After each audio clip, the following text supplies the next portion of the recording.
Hello friends. NIOS DElEd में एक अच्छी न्यूज आ रही है कि अब लोग जो है एकत्रित हो रहे हैं, संगठित हो रहे हैं, एक साथ आ रहे हैं और ये यूनिटी की जरूरत ही एनआईओएस डीएलएड में है। आज हम बात करने वाले हैं कि एनआईओएस डीएलएड में जो ट्रांसफर पिटीशन है उसमें सभी लोगों का सहयोग चाहिए, सभी लोगों की एकजुटता चाहिए और उसी को लेकर के जो है एक कदम बिहार की तरफ से बढ़ाया गया है, जो बिल्कुल सभी को अप्रिसिएट करना चाहिए। और जितने लोग उसमें आ रहे हैं और ज्यादा से ज्यादा लोग टीपी में ट्रांसफर पिटीशन में जुड़ रहे हैं, वो जुड़ना भी चाहिए। इसी में हम लोग आज बात करने वाले हैं केवीएस वाले बच्चों के बारे में, जिनका दर्द भी हमसे जो है अनजाना नहीं है। हम सब जानते हैं कि केवीएस वाले बच्चों के साथ, एनआईएस डीएलएड के बच्चों के साथ क्या हुआ था। तो वो लोग भी इसमें जुड़ेंगे तो और ज्यादा ये केस जो है मजबूत होगा। तो चलिए बात करते हैं इसके ऊपर। उससे पहले फ्रेंड्स, चैनल पर पहली बार विजिट कर रहे हो तो चैनल को सब्सक्राइब कर लेना, बेल आइकन को हिट कर देना, जिससे कि एनआईओएस डीएलएड से रिलेटेड जो भी अपडेट हम आपको दे इमीडिएट आप तक पहुंचे। सबसे पहली बात कि एनआईओएस डीएलएड में अब थोड़ा सा यूनिटी दिख रहा है, लेकिन फिर भी एक चीज बोलनी होगी। देखो, हम लोग इतने ओपनली इन सब चीजों पे बात नहीं करते, लेकिन करना पड़ेगा भाई, क्योंकि ये जो मामला है सब लोग जानते हैं। अकेले अकेले अगर आप लोग लड़ाई लड़ोगे तो ना ही सक्सेस मिलेगा और टाइम भी वेस्ट होगा। ये ट्रांसफर पिटीशन एक ऐसा रास्ता निकल कर आया है जिसमें हर किसी को इससे उम्मीदें जगी हैं और हर कोई जो है इसमें साथ में आना, सबको आना चाहिए एक्चुअली में, और आना मतलब एक एक कदम बढ़ा भी रहे।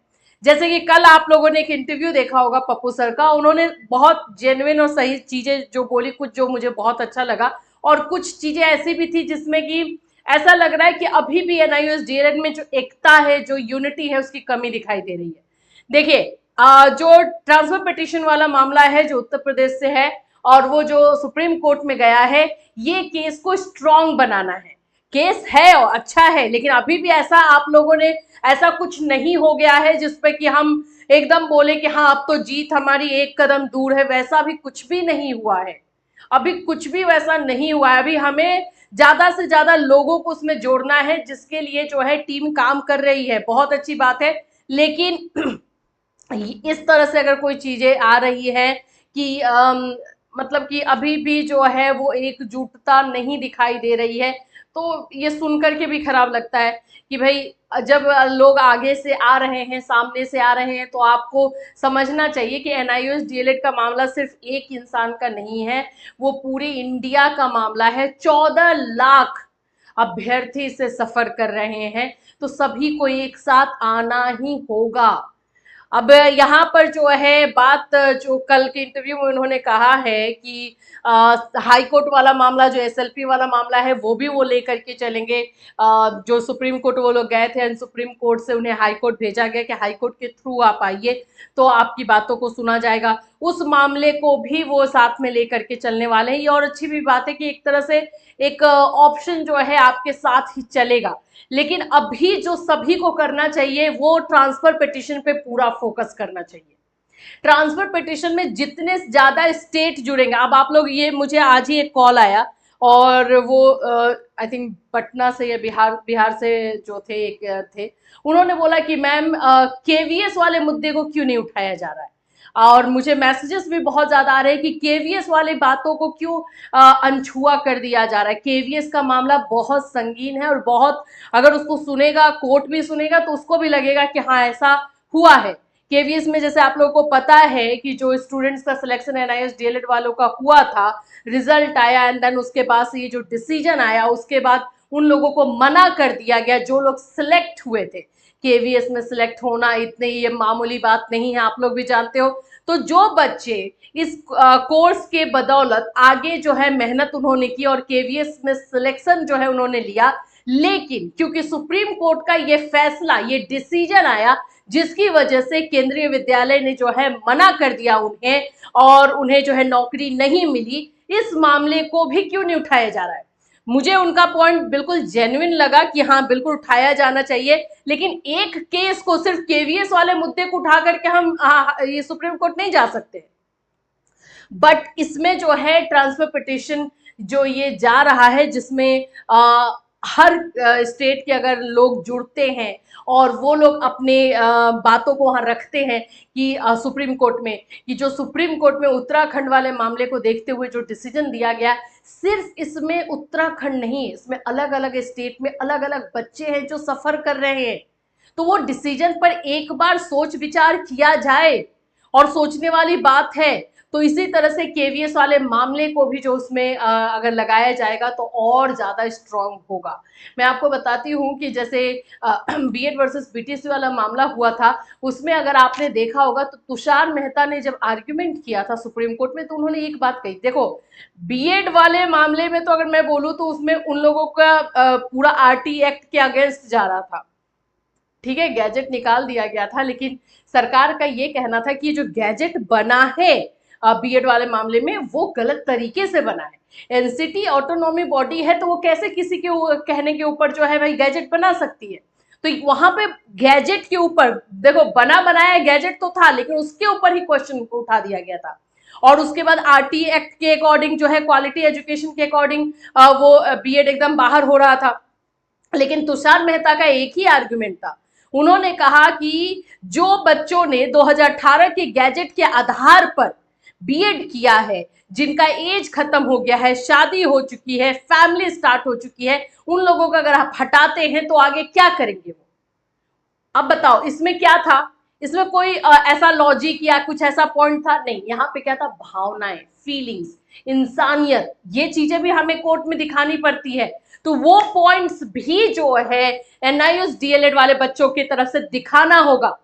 यहाँ पर 2017-19 के सेशन में आपने एनआईयूएस डीएलएड करवा दिया बच्चों को, और जाकर के 2023 में आप इस कोर्स को इनवैलिड कर देते हैं, तो अब जिनका एज खत्म हो चुका है वो क्या करेंगे, जो ऑलरेडी नौकरी में हैं वो क्या करेंगे, उनका तो भाई पूरा लाइफ स्टार्ट हो चुका है सिर्फ और सिर्फ इस कोर्स के बदौलत और इस जॉब के बदौलत, तो वो क्या करेंगे अब, ये पॉइंट्स भी वहां पर रखना होगा। देखो टेक्निकल टर्म्स तो रखने हैं जो लॉ के अकॉर्डिंग जा रहा है, जैसे आरटी एक्ट में क्वालिटी एजुकेशन की बात होती है, ये एनआईयूएस डीएलएड के फेवर में जाएगा, क्योंकि क्वालिटी एजुकेशन की वजह से ही पहले हमारे देश में बिना ट्रेंड वाले जो है टीचर पढ़ाया करते थे, चाहे प्राइवेट हो या गवर्नमेंट हो।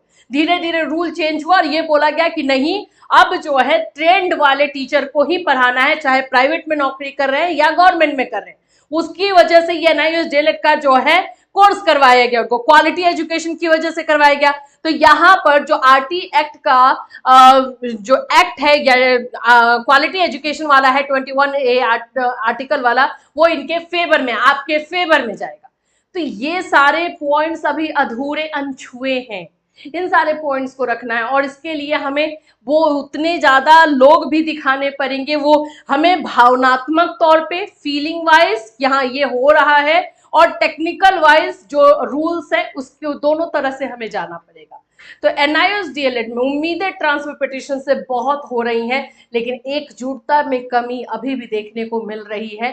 हम रिक्वेस्ट करते हैं, हमारी पूरी टीम, हमारे चैनल की तरफ से हमें रिक्वेस्ट करते हैं कि प्लीज़, एक उम्मीद बनी है ट्रांसफर पिटीशन से, बहुत ज़्यादा उम्मीदें हैं, सभी लोगों को साथ में आना चाहिए, और केवीएस वाले मुद्दे को भी इसमें अगर आप लोग इन्वॉल्व करेंगे तो ज़्यादा अच्छा रहेगा, बहुत अच्छा रहेगा।